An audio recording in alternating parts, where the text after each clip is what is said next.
इनका ऑपरेशन करना चाहिए। गांडीव हाथ में है, रास्ते में भील आए और लूट लिए अर्जुन को, गोपिकाओं को छीन लिया।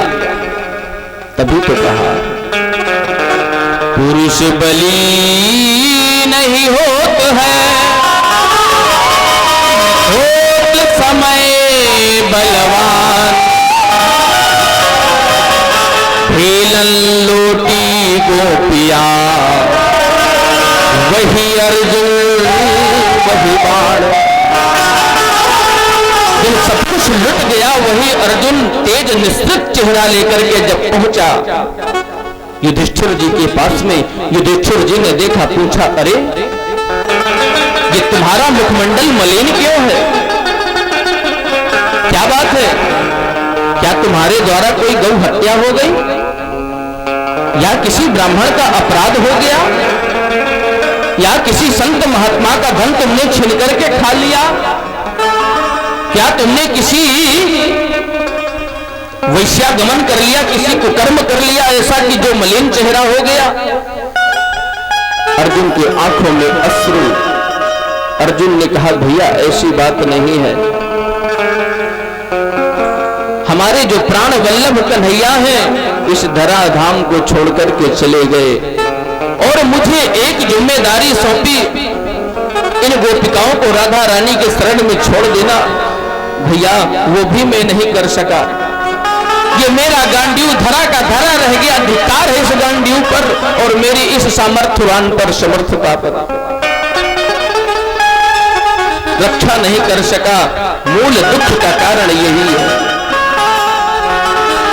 तो पीछे खड़ी थी कुंती मैया, बगल में सुना जैसे कन्हैया चले गए तो इस वियोग को वो सहन नहीं कर पाई और पृथ्वी में धड़ाम से गिर गई और उसका प्राणांत हो गया। बोलो जय श्री कृष्ण।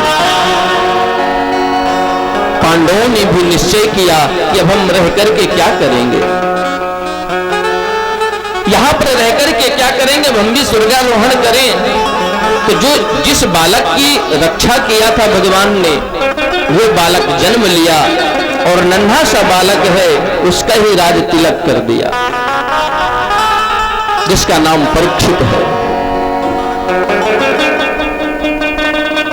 मंत्रियों से कहा जब तक ये बालक बड़ा ना हो जाए तब तक राज्य चलाना, और हम जा रहे हैं स्वर्गारोहण करने। सब ऋषिकेश अमरनाथ गुफा की तरफ आगे बढ़ते हुए बद्रीनाथ बद्रिका आश्रम से आगे बढ़े, सभी गलने लगे। इधर महाराज परीक्षित धीरे धीरे धीरे धीरे बड़े हुए। एक दिन महाराज परीक्षित के मन में विचार आया कि हमारी प्रजा दुखी तो नहीं है, सुखी है भली भांति से। संत महात्मा हमारे जो राज्य में तपस्या कर रहे हैं उनको किसी प्रकार का दुख तो नहीं है। देखने के लिए अनेक सैनिक लिए साथ में, और जो राजकोष में रखा हुआ जरासंध महाराज का मुकुट था उसको अपने सर में धारण किया और जंगल की ओर चल पड़े। जैसे जंगल के किनारे पहुंचे तो वहां देखा क्या, एक अदृश्य देखा। अचंभित दृश्य देख करके चौंक गए, अरे ये काला काला पुरुष एक बैल के 3 पग को काट चुका है, एक पग शेष है और उसको भी काटने के लिए तलवार लेकर के उद्यत हो रहा है। महाराज परीक्षित ने कहा, ए दुष्ट कौन है तू? कलयुग समझ गया। कलयुग हाथ जोड़ करके बोला, महाराज हमारा नाम कलयुग है, तुम कौन हो? बोले हम यहाँ के राजा हैं परीक्षित। अब तो शरण में आ गया। ऐसी दुष्टता और इनकी बातें सुनकर के मैंने समझ लिया ये जो अपनी माँ गौ से सारी कहानी वृतांत सुना रहे हैं ये और कोई दूसरा नहीं है बैल के रूप में, ये तो साक्षात धर्म है। और धर्म के 4 चरण 3 पगों को तुमने काट दिया, दान ही अवशेष बचा है उसको भी काटने में लगे हो, हम तुम्हें मृत्यु दंड देंगे। कलयुग आ गया शरण में, महाराज क्षमा कर दो ना। परीक्षित ने कहा हमारे राज्य को छोड़ करके चले जाओ। कहां जाए महाराज, जहां तक दृष्टि जाती है आपका ही तो साम्राज्य है, हमको कोई स्थान दे दीजिए। परीक्षित ने कहा तुम्हारे अंदर ये बताओ, जैसा तुम्हारा रूप है वैसा ही तुम्हारा स्वरूप है, वैसे ही स्वभाव है कि कोई गुण भी है? कलयुग ने कहा महाराज वैसे तो हम अवगुणों की खान है, हमारे अंदर सभी अवगुण है, लेकिन हम में एक बहुत बड़ा गुण है। कौन सा गुण है? बोले गुण वो है कि कलयुग केवल नाम आधारा,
हम में एक बहुत बड़ा गुण है।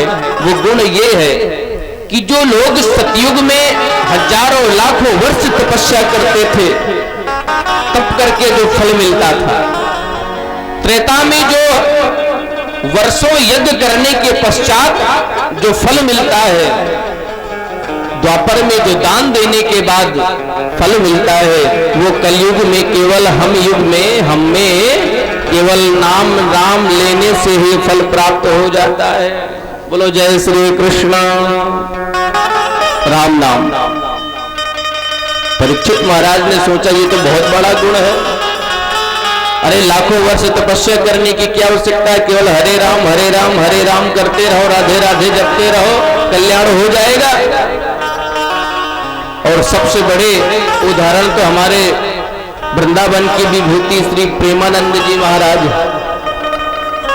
हाँ, नाम की महिमा का कलयुग में प्रभाव यदि देखना है तो इससे बड़ा उदाहरण और कोई नहीं मिल सकता है। इसलिए सभी लोग नाम को धारण कर लीजिए।